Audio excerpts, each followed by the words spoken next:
Kinben Book 5, Chapter 39. Ang mga manonood nga ay napasigaw na lang sa bench ng Divers dahil lumipas na ang 3 quarter ay hindi pa rin daw pinapapasok ng coach ng mga ito si Calvin Barrientos. Nakakarinig na nga ng malakas na boo ang coach na si Salome na hindi na rin natutuwa dahil sa ginagawa ni Calvin. Ang hindi lang niya lalong nagustuhan ay iyong sinabi ni Rare na huwag daw itong paglaruin kahit anong mangyari.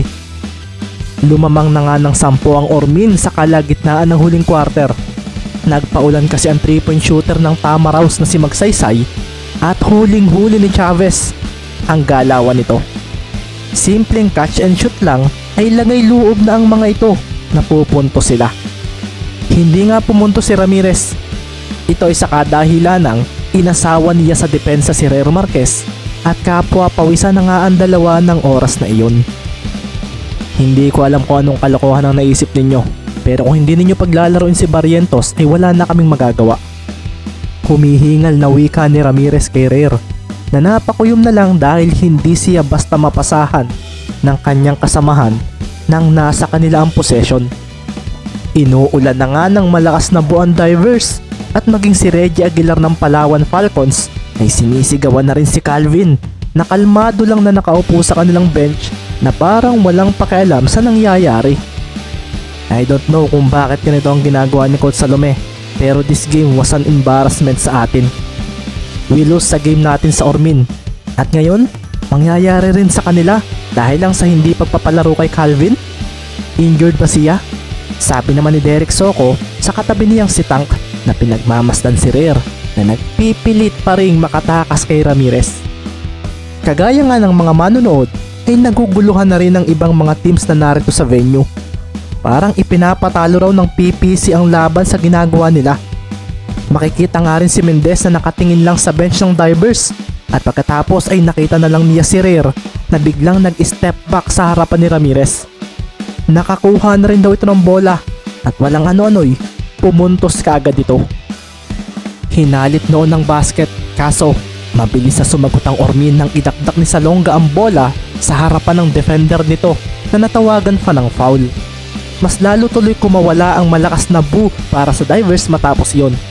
Napasigaw pa nga si Jeric dahil sa play na iyon ay kinatuwa ng mga players ng Ormin. 99-89 ang naging score matapos ang pagpasok ng bonus shot ni Salonga at may natitira na nga lamang na 4 na minuto sa labang ito. May mga manonood na nga nasa likuran ng bench ng PPC ang sumisigaw na papasukin na si Barrientos. Si Coach Salome nga ay hindi na natutuwa sa nangyayari. Wala siyang balak na matalo sa game na ito kung kaya siya raw ang dapat masunod. Tumawag nga siya ng timeout at hindi magandang tingin ang sinalubong niya sa kanyang mga players, lalo na kay Rare na napangiti pa sa kanya. Walang nakakatawa, Rare Marquez. If hindi ninyo ako re-respetuhin bilang coach ay matatalo tayo. Hindi na pwede sa akin na kayo ni Calvin ang masunod. Maglalaro ka na, Calvin. Bulalas ni Coach Salome at si Rare naman sana ay magre-react pa. Kaso, hinawakan siya sa balikat ni Calvin. Maglalaro na ako, Rare. Napaseryoso naman si Rare at naalala niya ang sinabi niya kanina kay Calvin. Sinabi niyang mananalo sila kahit hindi ito maglaro. Kaso, mukhang hindi niya iyon magagawa. Hindi para tulungan kang manalo, kundi para maglaro dahil gusto ko. Hindi nga sana ako pupunta sa laro nating ito. Kanina kasi ay may nalaman ako tungkol kay Kale. Kaso naalala kong member pa rin ako ng team na ito. Maglalaro ako, Kuya Rare, sa ligang ito. Dahil ito na ang huli kong paglalaro ng basketball. After nito, titigil na ako at makatulungan ko na lang si Papa sa mga businesses namin dito. Papahinang winika ni Calvin na tumayo na mula sa bench. Lumingon pa nga si Calvin sa lugar kung nasaan ang Palawan team at nginitian niya ang kanina pang sumisigaw na si Reggie Aguilar. Nagtanggal siya ng dumi sa tainga gamit ang maliit niyang daliri at hinipan ito na parang nangaasar. Sa akin ninyo ipasa palagi ang bola at kakambak tayo. Kalmadong winika ni Calvin at napaseryoso na nga ang Ormin team nang makita ang pagpasok nito sa loob ng court. Hoy, saan ka pupunta? Kakausapin ko pa kayo. Bulalas ni Coach Salome na napailing na lang dahil wala man lang daw response si Calvin. Ang apat na makakasama na lang nito ang kanyang kinausap dahil doon. Mula naman sa bench ng Ormin ay makikita ang kaseryosohan sa mata ni Coach Recto. Alam niyang malaki ang magiging impact ni Barrientos sa pagpasok nito sa court. Matapos ngang punasan ni Ramirez ang kanyang pawis, ay napangiti na siya matapos huminga ng malalim. Sa wakas, maglalaro na rin ang isang ito. Sambit nga ni Ramirez na sinundan na rin ng pagtayo ng apat pa niyang kakampi. Nasa likuran mo lang kami, Henrik. Hindi tayo pwedeng matalo sa labang ito, sabi nga ni Jeric Salonga. Hindi nga makakalaro si Black dahil 4 na ang fouls nito. Kasama na rin nga sa lineup si Magsaysay na mainit ang kamay sa tres, si Chavez at si Gardiano. Ang 4 naman lalarong kasama ni Jeric Salonga ay may kakayahang tumakbo ng mabilis pabalik sa magkabilang side. At ito naman ang factor na pinantapat nila sa kalaban kung kaya nakalamang sila ng 10 ngayong 4th quarter. Run and gun ang naging laro ng Ormin at hindi naman ito masabayan ng kalaban kapag magkasabay sa loob ng court ang defensive duo nilang sina Orense at Cardinal. Sa diverse nga ang possession at pagkasambot ni Rere sa bola ay agad niyang ibinato ito kay Barrientos sa nakatawid agad sa gitna. Huminto nga rin ito at sa pagtapat sa kanya ni Ramirez ay dito na nga maraha ang natahimik ang crowd dahil parang may kung anong mabigat na presensya ang nagmumula sa dalawa. Kanina pa kitang hinihintay na pumasok. Kung hindi ka sana maglalaro, baka nangyari rin sa team mo ang ginawa namin sa Palawan noong isang araw, sabi nga ni Ramirez nang initian naman ni Barrientos. Mas matangkad ako kay Ramirez. Sa pagkakaalam ko ay 5'8 siya, sabi naman ni Calvin sa sarili, at sa paggalaw ng kanyang isang paa ay doon na nga niya inihara ang kanyang kaliwang braso at inatake ang depensa ng kanyang katapat. Isang mabilisang paghinto nga rin ang isinunod dito at isang pagtalon pa atras ang kanyang ginawa na sinamahan pa niya ng pag-asinta sa basket. Dito na nga niya binitawan ng bola at sa pagtapo noon ay doon naman tila lumipad si Ramirez. Itinodo niya ang kanyang talon at napaseryoso si Barrientos sa nangyaring iyon. Ang taas tumalo ng isang ito sabi ni Calvin, at nasira nga ng palad ni Ramirez ang ikot ng bola na nahagip ito.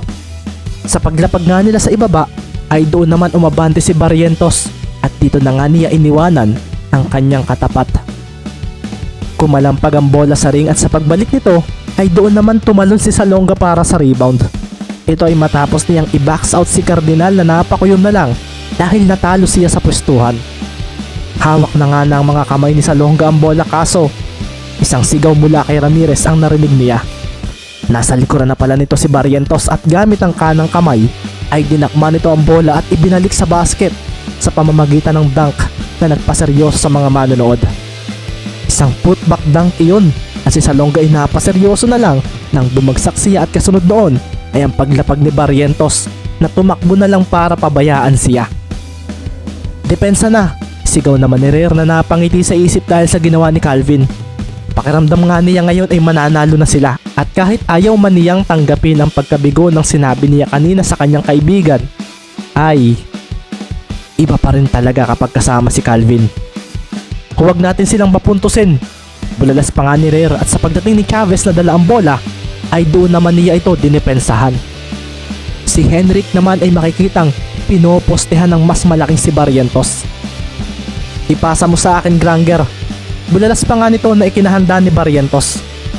Sige, tingnan natin kung makaka-score ka sa akin, Ramirez, sabi naman ni Barrientos sa kanyang sarili. At dito na nga makikita ang pagsambot ng kanyang katapat sa bola na binigla siya ng pagkanan. Pinakitaan ni Ramirez ng maliksing galawan si Barrientos, at dito na nga makikita ang biglang pagyuko ng ball handler. Nilampasan nga ni Henrik si Calvin, kaso tila nababasa ni Barrientos ang galaw ng kanyang katapat. Isang mabilis sa paggalaw ng paa at pag-abante ang ginawa ni Calvin. Naabutan niya pa rin si Ramirez, naramdam niyang bibigla ng hinto. Huminto rin siya sa harapan nito at napaseryoso si Ramirez na napahawak bigla sa bola. Napahinto nga rito si Barrientos at dito na nga nawala ng choice si Ramirez at ipinasa na nga niya ang bola sa paparating na si Magsaysay. Ngunit biglang lumitaw at lumampas sa kanya si Barrientos na nakangisi lamang. Natapik nito ang bola at hinabol ito ni Rare. Tinalo ni Marquez ang bola upang isalba ito at kalmadong sinambot iyon ni Calvin. Alam na kasi niyang mangyayari iyon at dito na nga kumawala ang mabilis na galaw ni Barrientos. Hindi pa siya pagod at napaseryoso si Ramirez nang hindi nila ito maabutan hanggang sa makita na lang nila ang kalaban na dumakdak sa basket. Paglapag ni Calvin ay tumakbo agad ito pabalik. Naghanda agad ito sa depensa at nang makita ng mga kakampi niya ang kanyang ginagawa ay dito na nga sila napakuyom. Kagaya ni Rare, pakiramdam nila ay hindi sila basta matatalo kapag kasama nila si Barrientos. Ang pakiramdam na ito ay nangyayari kapag sila ay nawawalan ng pag-asa. Kahit pa nga sabihing bihira itong umatendang practice nila, ay alam naman daw nilang magaling ito. Isang madikit na depensa nga kaagad ang ipinamalas ni Marquez kay Chavez na kamuntikan pang mawala sa kamay ang bola. Pagod na kanina itong si Marquez pero parang naging agresibo na naman ang isang ito Sabi nga ni Granger sa sarili at nakita nga niya ang biglang pagkat ni Ramirez sa depensa ng kalaban at dito ay isang mabilis na bounce pass ang kanyang ginawa. Ang ganda ng pasang iyon kaso na-intercept ito ni Barrientos at pagkakuha nito sa bola ay bigla niyang ibinato ito sa kanilang side. Naroon na nga si Marquez na mabilis na hinabol ni Gargano at Chavez. Nagdilim nga ang paningin ni Rare at napangiti sa kanyang pagtalon papunta sa basket. Nalampasan nga siya ng dalawa niyang kalaban at sinabayan sa ere. Sa ganitong pagkakataon, imposibleng wala ka sa likuran ko.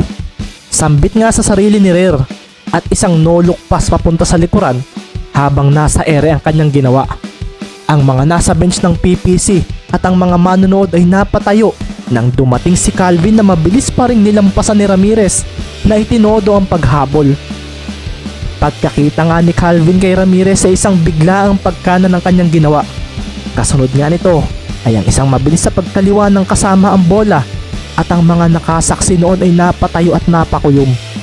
Isang swabing crossover ang nakita nila. Now you see me, now you can't.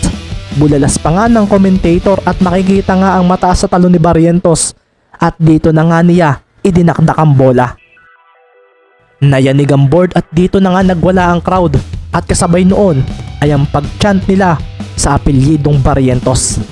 Si Rare nga ay napahinga na lang ng malalim at napangiti nang makitang naglalakad na uli si Calvin papunta sa side ng kalaban. Malalim ang iniisip ni Calvin at plano rin niyang dito sa larong ito ilabas ang kanyang nararamdaman. Nalaman kasi niyang ikakasal na si Gail. Ibig sabihin nito ay hindi na mangyayari ang pangarap niyang mapangasawa ito. Wala na. Sambit ni Barrientos sa sarili at napaseryoso na lang siya nang may tumulak sa kanya. Depensa na, nalingatan natin si Ramirez. Bulalas ni Rare at makikita nga ang mabilis sa pagsugod ni Henrik sa side nila habang dala ang bola. Depensa, ano't tumigil kayo? Lamang pa ang kalaban. Sigaw naman ni Coach Salome at makikita nga ang paghingal pero determinadong mga mata ni Henrik na bigla na lang nilampasan ng sentro ng kalaban na si Cardinal. Kasunod din noon ay ang pagtalo niya sa ere para pakawalan ng bola at kinuhanan din niya ito ng foul. Sumilbato ang referee at kasabay noon ay ang pagpasok ng bola sa basket at ang pagbagsak ni Ramirez na nagdidilim ang paningin. Hindi pwede. Hindi kami pwedeng matalo. Sigaw ni Ramirez sa sarili na tumayo nga rin kaagad mula sa pagkakabagsak at ang ginawa niyang iyon ang nagpatahimik sa nagwawala ng crowd. Basket counted. Bulalas nga ng referee at ibinigay nga nito sa sentro ng divers ang ika-4 nitong foul. Napasulya pa nga ang pawisang si Ramirez kay Barrientos at napakuyom. Mahinang maglaro ang isang ito. Hindi niya dapat ako basta napalusot ng ganito. Naipasok pa nga ni Ramirez ang bonus shot at itinaas nga niya sa 7 ang kanilang lamang sa score na 102-95. Kinukuha na ng kalaban kanina ang momentum pero hindi ito hinayaan ni Henrik Ramirez. Sa pagdating nga ni Barrientos sa kanyang harapan ay dito na nga bumigla ng takbo ito papunta sa basket. Isang mataas na pasa nga rin ang ginawa ni Marquez at ang mga manonood ay napatayo nang dakdakan ni Calvin ng harapan si Ramirez. Kumawala ang malakas na sigawan at cheer sa loob at makikita nga ang paglapag ni Barrientos sa harapan ng nakahilata sa sahig na si Ramirez. Ngumisi si Calvin matapos ang maangas niyang tingin dito at nagpunta na ito sa free throw line para sa kanyang bonus shot. Ang ika-4 na foul ni Ramirez. Sambit naman ni Knight Abad na napangiti na lang sa mga nangyayari. Ramdam niyang mautak din si Barrientos at alam nito kung sino ang pwede nang ma-foul out sa lineup ng Ormin. At isa ka na roon, Henrik.